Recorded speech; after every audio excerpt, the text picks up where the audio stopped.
So, Gerard, what makes it important to study creativity?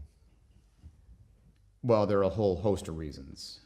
First of all, when we look at life in the 21st century and the pace of change, which means we need to deal with new situations at a faster and faster pace, and you look at the kinds of skills that make us successful then in a world that's changing rapidly, every list I've seen, reports all around the globe, as you look at 21st century workplace and professional skills, includes creativity.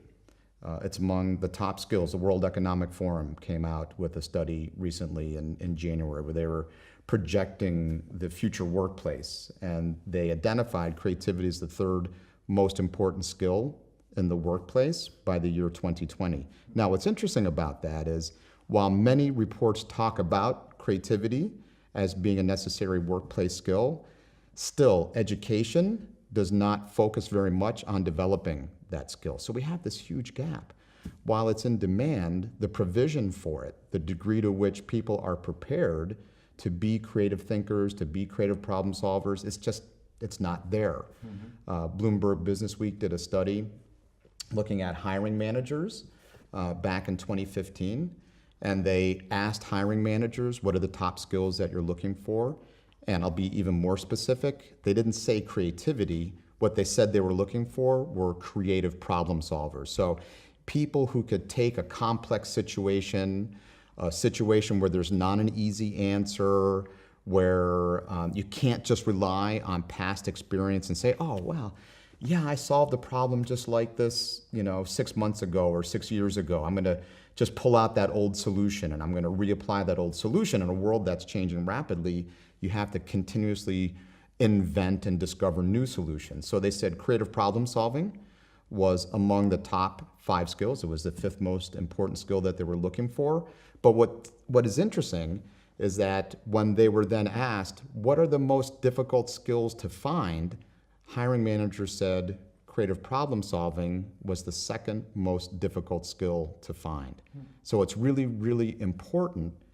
We need it to be successful in the professional world today, but it's often not a skill that you find people are naturally, through their educational experiences, promoting that skill. In fact, some would argue it's the opposite. Some would argue that education is really good at undermining imagination and creative thinking. So the reason why I think it's important to study, it is a necessary skill in the workplace. The second reason why I would say it's important to study, frankly, it's a life skill. Life is complex. J.P. Guilford, one of the pioneers in the field of creativity, said, to live is to have problems, and to solve problems creatively is to grow. So creativity, using one's imagination, is a way of coping with life's difficulties. It's a way of finding positive responses to the challenges of life, both in the workplace and at home. And let me share a fact with you. And this relates to the world in the 21st century and how different it is from the 20th century. So in the 20th century, it was very common to go into a job and have that job for life. But the economy in the 21st century is referred to as an innovation economy. So things are changing rapidly. And one of the consequences of that for our 18-year-old guy or girl is the fact that they will change jobs much more often than their parents and certainly their grandparents. So having creativity as a skill is transportable. You can take it into whatever job you go into. And it will also help you to cope with the number of changes that you can expect in your lifetime in terms of changing jobs and maybe even changing careers. So you mentioned creativity to be used in work circumstances, but you also mentioned creativity as a life skill. Can you tell me something more about that?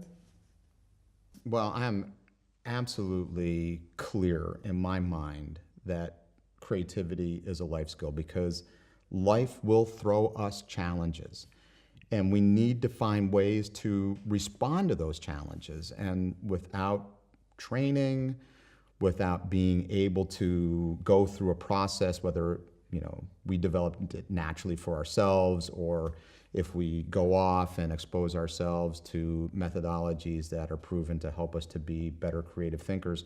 I don't know how you would go through the ups and downs of life, the stress that life creates for us. So to make it more concrete, when you're able to generate alternatives for yourself, you make yourself, you put yourself more in control. Rather than being a victim of situations and being a victim in life, if you can create alternatives for yourself, then you put yourself in a more powerful position.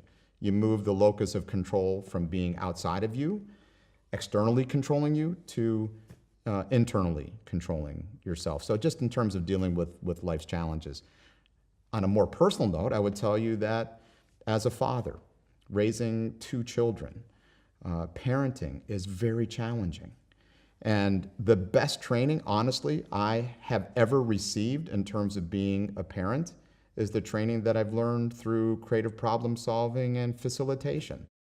Would it be fair to say that studying creativity makes you more flexible? Well, in terms of flexibility, when you look at a world that is changing rapidly and you're going to be moving through a variety of jobs, that 18-year-old young man or young woman that you referred to, in fact, the predictions are very clear that between the age of 18 and about mid-40s, it's likely that individuals will change jobs 7 to 11 times between the age of 18 and 45. So flexibility becomes a very important quality to have, because it allows you to not become overly stressed with change and allows you to adapt very quickly to new situations. So in fact, in the study that I was referring to earlier, the World Economic Forum, I mentioned creativity was the 3rd most important workplace skill they're predicting by the year 2020. Actually, the first skill that they said, the skill that would be most important by the year 2020, is flexibility, cognitive flexibility, being able to think of a range of ideas, but I would say even more than that, to be able to quickly adapt to new situations. So you mentioned the advantages of studying creativity, and we had some examples of young people that start to study creativity. But imagine you're like 35, 40, and wanting to increase your skill set. What would be the benefits for them to study creativity? Well, it's interesting.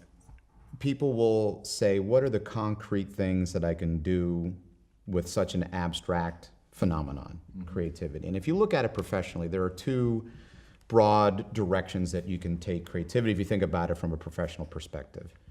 One is to embed it in the work that you do already. And in an innovation economy, it's even more important to be able to do that. Because organizations, well, in the US, for example, and to some degree, I'm sure it's true in Europe as well, there's a huge focus on innovation, because products go through fundamental redesign so quickly now. You always have to be thinking about what's next. How can we improve this service? How can we improve this product? How are we going to stay relevant when our competition is out imagining us? So it becomes very important at all levels in organizations. You don't get innovation first without creativity occurring. Innovation's a buzzword.